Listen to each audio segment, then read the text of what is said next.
तो आज तक की टीम लगातार यूक्रेन से जबरदस्त जाबाज खतरनाक रिपोर्टिंग कर रही है। इस बीच हमारे सहयोगी गौरव सावंत ने एक रिपोर्ट तैयार की है जिसे देखकर आप समझ सकते हैं कि इस वक्त वहां पर ताजा हालात क्या है। देखिए ये रिपोर्ट। एक बड़ा धमाका राजधानी कीव में, ये कीव के पास एक एयरफील्ड के पास धमाका हुआ है और फायर ब्रिगेड की गाड़ियां अभी अभी इस इलाके में पहुंच रही हैं। इस आग को बुझाने का प्रयास किया जा रहा है। ये एयरपोर्ट के पास, एयरफील्ड के पास एक फैक्ट्री है जिसको निशाना बनाया गया। इस फैक्ट्री को निशाना क्यों बनाया गया? क्योंकि यहां पर कहा जा रहा है कि कुछ एयर डिफेंस का सिस्टम इंस्टॉल था और कीव के आसपास के एयर डिफेंस के सिस्टम को पूरी तरह से ध्वस्त करने का प्रयास कर रही है रूस की सेना। बहुत स्पेसिफिक इंटेलिजेंस के आधार पर इस तरह के ऑपरेशंस को अंजाम दिया जा रहा है। अब से थोड़ी देर पहले यह धमाका हुआ और धमाके इस इलाके में हो भी रहे हैं। वो दर्शाता है कि यहां पर किस तरह के ऑपरेशंस को अंजाम दे रहा है इस समय रूस। खासा तनाव कीव के इस इलाके में और इसको पूरी तरह से खाली भी कराया जा रहा है। एक के बाद एक धमाके और धमाकों के अलावा यहां पर कहा यह जा रहा है कि रूस की तरफ से कुछ ऐसे कमांडो दस्ते आए हैं जो इस इलाके को खाली कराने की कोशिश कर रहे हैं। कुछ ऐसे लोग हैं जो इस इलाके में और नुकसान पहुंचाने का प्रयास कर रहे हैं ताकि जितना भी कीव का एयर डिफेंस का सिस्टम है, जमीन से आकाश में वार करने वाली मिसाइलें हैं, वो ध्वस्त हो जाएं। अभी कुछ रॉकेट के हमले हुए हैं, कुछ मिसाइल के हमले हुए हैं और अंदेशा यह है कि इसके बाद राजधानी कीव पर विमान के हमले यानी हवा से जमीन पर वार करने का प्रयास भी किया जाएगा और इसी से पहले एयर डिफेंस सिस्टम को पूरी तरह से ध्वस्त किया जा रहा है।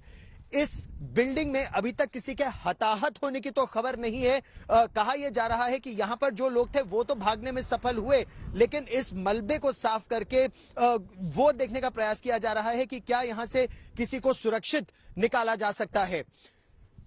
फिलहाल कीव पर खतरा बड़ा है और बरकरार है। अगले 24 से 48 घंटे में कीव पर एक बड़े हमले का अंदेशा है।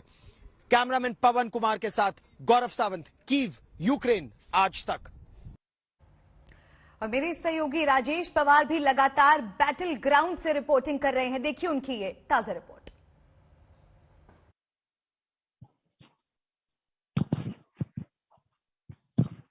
एक और बहुत बड़ा धमाका हुआ है। ये बहुत बड़ा चौथा धमाका है। ये बड़ा धमाका है और ये आर्टिलरी या रॉकेट फायर नहीं है, ये मिसाइल फायर है।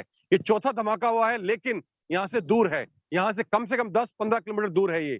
तो कहीं ना कहीं हो सकता है जिस फौज की बात हो रही है, 64 किलोमीटर लंबे जिस काफिले की बात हो रही है, जो मैं नहीं जानता कितना लंबा है, ये सब सैटेलाइट इमेजेस हैं, कहीं ना कहीं हो सकता है ये उससे रिलेटेड हो। लेकिन ये लगातार चौथा धमाका भी हुआ है जो आपने लाइव सुना है यहाँ पे। और ये 16 घंटे के बाद ये जो यहाँ की शांति भंग हुई है, 16 घंटे बाद ये धमाके सुनने को मिल रहे हैं।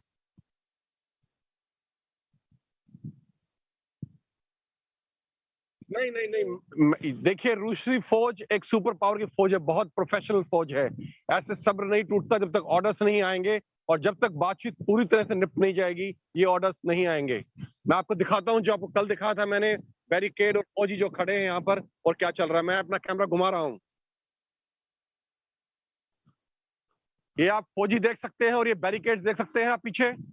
चारों तरफ बैरिकेड लगे हैं, चारों तरफ इस शहर में, पूरा शहर बैरिकेड हो चुका है। It's a city under seize.